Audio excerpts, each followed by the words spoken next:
Salam dalam kasih Kristus. Renungan Harian Toraya, Rabu 3 September 2025. Mari kita berdoa. Terpujilah namamu Bapa di sorga, atas segala cinta kasih-Mu ya Allah, yang senantiasa hadir dalam kehidupan kami. Kami boleh menikmati kasih-Mu, karena Engkau sungguh berkenan mencintai kami, cinta yang luar biasa itu. Dan saat ini ya Allah, di tengah-tengah kehidupan kami akan hendak mendengarkan firman-Mu. Kiranya dengan kuat kuasa Roh Kudus, kami sungguh memahami kehendak-Mu yang besar itu, dan terus menghidupi kasih yang berasal dari Allah. Di dalam nama Tuhan Yesus Kristus, itulah Tuhan dan Juru Selamat kami yang hidup. Amin. Yeremia 3 ayat 14-25. Firman Tuhan, "Kembalilah hai anak-anak yang murtad, demikianlah firman Tuhan. Karena akulah Tuhan atas kamu. Aku akan mengambil kamu satu orang dari setiap kota dan 2 orang dari setiap keluarga, dan akan membawa kamu ke Sion. Aku akan mengangkat bagimu gembala-gembala yang sesuai dengan hatiku. Mereka akan mengembalakan kamu dengan pengetahuan dan pengertian. Apabila kelak kamu bertambah banyak dan beranak cucu di negeri ini, demikianlah firman Tuhan, maka orang tidak akan lagi berbicara tentang tabut perjanjian Tuhan. Tabut itu tidak akan muncul dalam benak dan tidak akan diingat lagi, tidak akan dicari atau dibuat lagi. Pada waktu itu Yerusalem akan disebut tahta Tuhan, dan segala bangsa akan berhimpun di sana, di Yerusalem, demi nama Tuhan.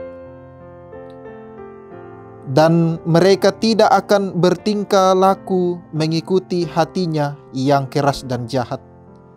Pada masa itu, kaum Yehuda akan berjalan berdampingan dengan kaum Israel.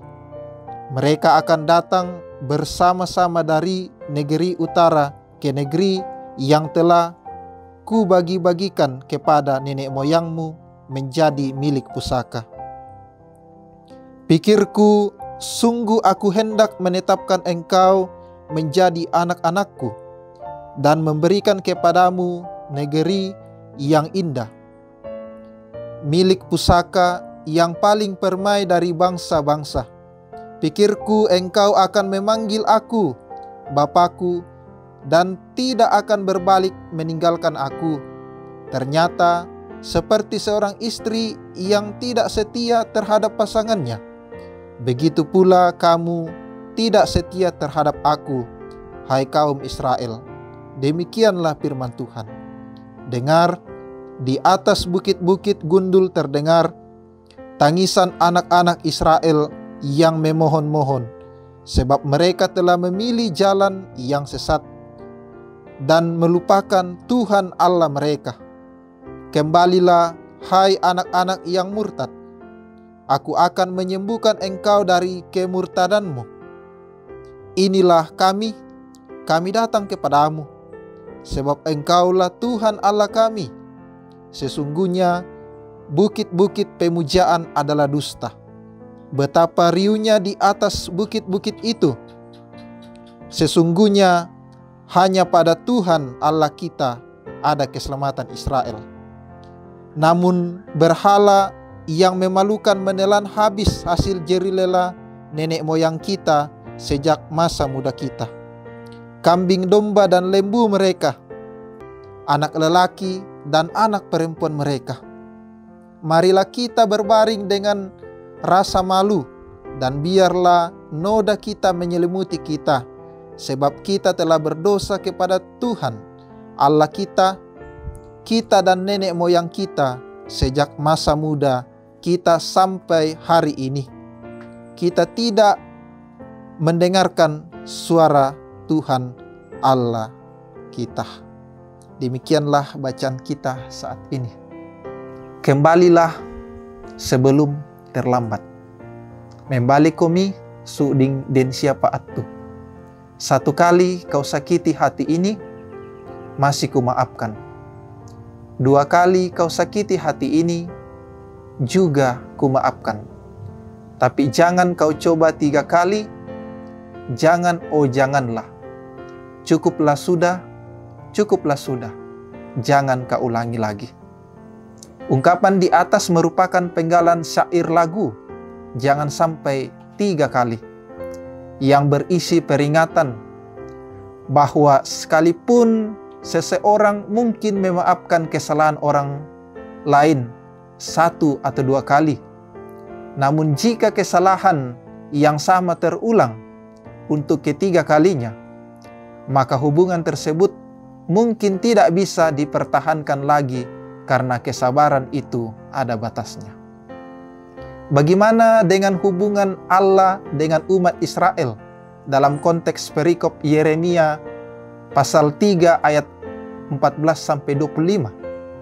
Umat Allah saat itu mengalami kemerosotan rohani. Mereka jatuh pada penyembahan berhala, meninggalkan Tuhan dan hidup dalam ketidaksetiaan. Mereka digambarkan seperti seorang istri yang tidak setia terhadap pasangannya. Karena itu, Tuhan memakai Nabi Yeremia untuk menegur umatnya yang telah murtad dan memanggil mereka kembali kepada pertobatan. Tuhan tidak serta-merta menghukum mereka. Dengan penuh kasih, Ia mengundang umatnya untuk kembali kepadanya. Ia berjanji memberikan pemulihan dan menuntun mereka melewati gembala-gembala yang takut akan Tuhan. Tuhan menyatakan kerinduannya menyambut umatnya kembali sebagai anak-anaknya. Ketika mereka menyatakan pertobatan yang sungguh kepada Allah, akhirnya Israel atau Yehuda mengakui bahwa hanya Tuhan Allah kita dan hanya pada Tuhan Allah kita ada keselamatan Israel. Mereka kembali sebelum terlambat dan Allah memulihkan mereka. Kasih Tuhan tak berkesudahan bagi kita. Tuhan merindukan kita menanggalkan dosa kita dan mengharapkan pertobatan yang sungguh di hadapannya. Pertobatan dari kita akan mendatangkan pemulihan Allah. Amin. Mari kita berdoa. Sungguh kami bersyukur ya Allah, sebab kami mempunyai Allah yang begitu penuh dengan kasih, yang senantiasa memulihkan kami dalam berbagai keberadaan hidup kami, bahkan termasuk ketika kami menghadapi pergumulan hidup. Dan biarlah cinta kasih-Mu itu senantiasa bersama dengan kami ya Tuhan, sehingga kami senantiasa hidup dalam kasih-Mu.